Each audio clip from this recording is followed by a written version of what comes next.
IC National Summit. With us now is Erin Molan. Shalom. Hello, shalom. So it's great seeing you here. And you know, we've spoken throughout these 2 years about the challenges, about your message, but actually being here at this big Israeli Jewish American event.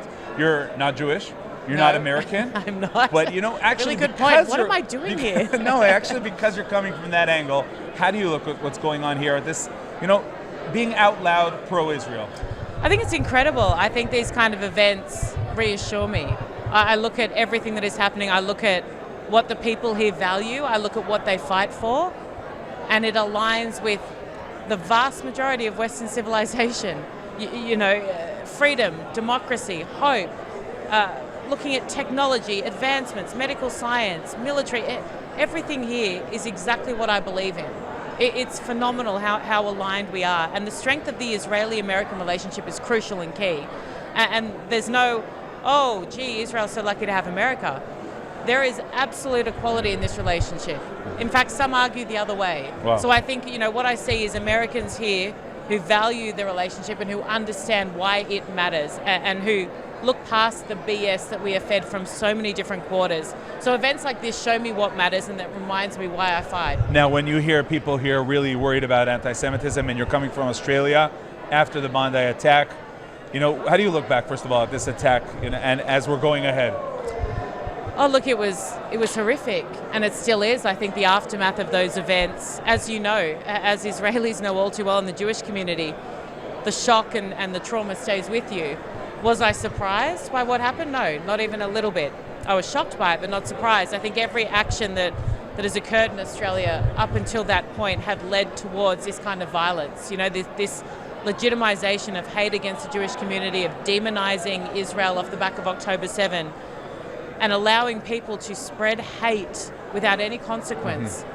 And then you get something like you got in Bondi, 15 innocent people killed, not all Jewish, by the way. Mm-hmm. You know, when Islamic extremists open gunfire and shoot people like animals, they're not checking specifically through their lens, are you wearing a Star of David? They'll go to a Jewish event, but they will kill anyone and everyone, and we saw that happen. So the attack is on a Jewish event, but to understand that it's against everyone. 100%, and this is the point I'm making, is that, you know, I hear people say, oh, but I'm not Jewish, so, like, you know, it's really sad, but it doesn't impact me. It does impact you. Mm-hmm. It absolutely impacts everybody, because that kind of attack will happen again. And they're not accurate. They don't care. Driving a car into a Christmas market, this is what Islamic extremists do. They're not, again, checking your ID to see what religion you are.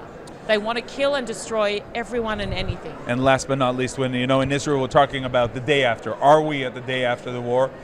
In the fields that you've been involved in, of, as we call it, hasbara, also, you know, telling the truth to the world, how does the day after look? What do we have to look ahead in terms of continuing to fighting, even when it's maybe not, you know, the headlines of the news? I think that's a great question you ask, and I say it for this reason.